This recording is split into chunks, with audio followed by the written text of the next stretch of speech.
My name is Jerome Richardson, and I am a street portrait artist on International Drive in Orlando, Florida. I've been here at this location for about 5 years, off and on. It is probably one of the greatest places in the world to work.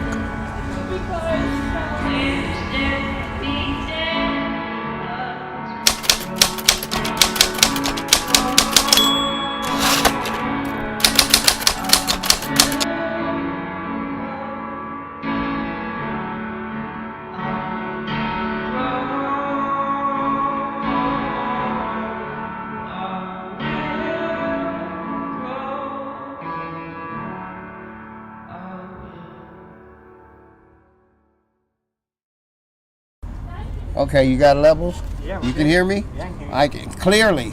Okay, cool. Okay, now, what y'all about to hear is just Jerome and his bow set. That's right, I said bow and stuff. I was born and raised in Detroit, Michigan, to Budell and Nathaniel Richardson, ergo my last name, Richardson. My mother got sick this time around, so the reason I'm in Florida is because she didn't want to move back to Michigan when she started to get better. So I, wanted to be close to her, so I decided to stay. I ain't going nowhere. If something happened to Mom, I guess I'm free to do whatever. But as long as she's still breathing, you know what I'm saying? I'm going to be close to her.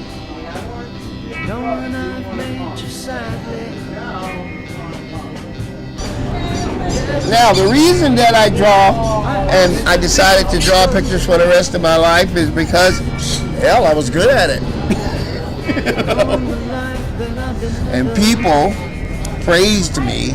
They gave me that little bit of juice, you know what I'm saying? Anytime we get praise in this life, we tend to gravitate towards those type of things. Because I don't know nobody who's going to want to feel good about themselves, you feel me? So anytime the opportunity comes by to feel good about ourselves, we go for it. Well, guess what? I've been going for it for the better part of 30 years. I love what I do, man. I truly love what I do. I don't think I could do anything else in life. I'll tell you what happened to me. I was broke, didn't have a job. As a matter of fact, at that time, I was actually looking for a job when I came across a park in Detroit, Michigan, where the old J.L. Hudson's used to be. And at 11, 12 o'clock, the workers would come out and they have the lunch there. So all the artists would go there and draw pictures for that lunchtime period, right? Well, I just happened to be coming by there one day. I was fucking mad, I was broke, I was tired, and I saw these guys drawing pictures. Well, shit, I can do that. And they were making money, you know what I'm saying? That first day, I made like $75, man. I was like, oh shit, I'm gonna do this to the day I die. Man, this is what I'm doing. I pretty much kept true to that. This is all I do now. And I love what I do. That's why I do it well. I think anybody can do it well. You know what I'm saying? All you gotta do is put in the work, so to speak. Because if you devote your time and effort to anything, sooner or later you're gonna do it well. I don't care what it is. It doesn't matter.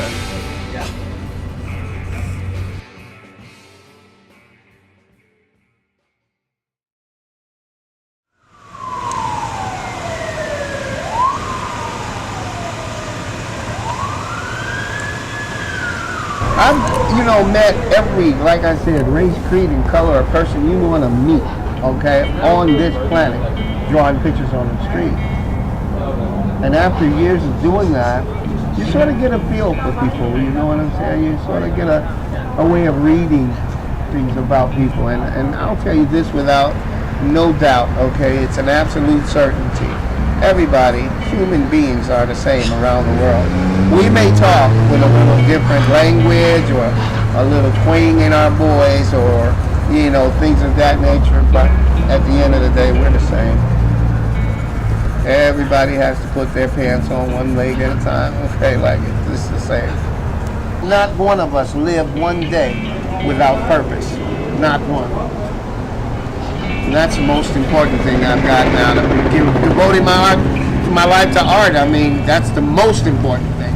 because I've met everybody across the board, man, from every race, creed, and color you can probably think of, okay? We are all basically the same, all doing or living for the same purpose at the end of the day. We just don't know it yet. And that purpose is, like I said, the perfect union with God. And yes, I can wait till it happens. I ain't in no hurry to see him. You know what I'm saying? It's like, oh, you're going to see Jesus. Do I have to? Can I wait a little while? You know, let me have a soda first. Yeah, I don't want to just go right now. But, you know, everybody's got that. You know, you don't get out of life alive. You know what I'm saying? There's an exploration date.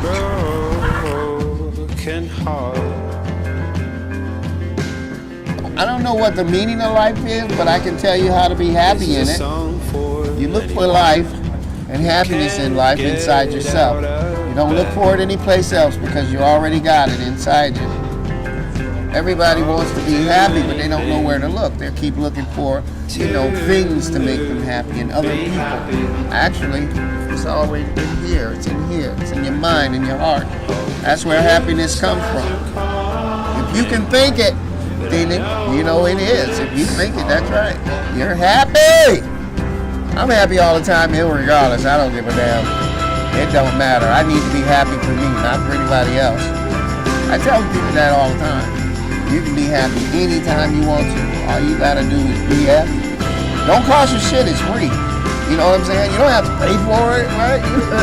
You can't go down to the store, get money, and go buy it. You know what I'm saying? You already got it. You know, people are, I don't know, how much does that cost? I want it. Look inside yourself, homie. Look inside yourself, and you'll find all the happiness you'll ever need or want. Take a look.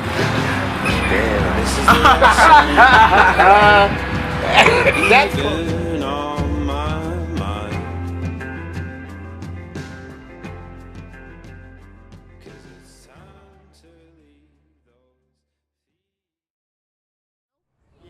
Okay, it happened in the morning just after dark.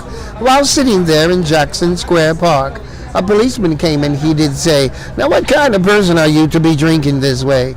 "Oh, now drinking this way is against our laws. 'Tis people like you who crowd our jailhouse halls." It wouldn't be long before I found out what he said was true, and even worse than that, there was nothing I could do. Now as he handcuffed me, this cuff shining bright and large, I did ask, I said, "Officer, what is my charge?" "In a public place drinking, now that is your charge, and for that crime you will see our prison courtyard." Well, little did I know along my way there, was there anyone to know? Was there anyone to care? Oh, now I stand on an elevator quick on the rise. I can feel those sorrowful tears flowing from my eyes. But this was unlike any jail I had ever been in. I vowed for me, this won't ever happen again. Half into the morning and more into the night, with the sound of screaming, I woke up in fright. In the middle of the night, now what did I see? A man being drugged down the halls, with blood from his head to his feet. 10 o'clock caught, and now I face the judge. Eddie Saper is his name. They say hanging is his game. They had a would-be lawyer to tell me what to plead, but it was plain to see that it would be money that I'd need. The bailiff turned and he did say, "In a public place drinking, now how do you plead?" "Well, I'm not guilty, no sir indeed." Oh my God, now what did I say? My next court date is 20 days away.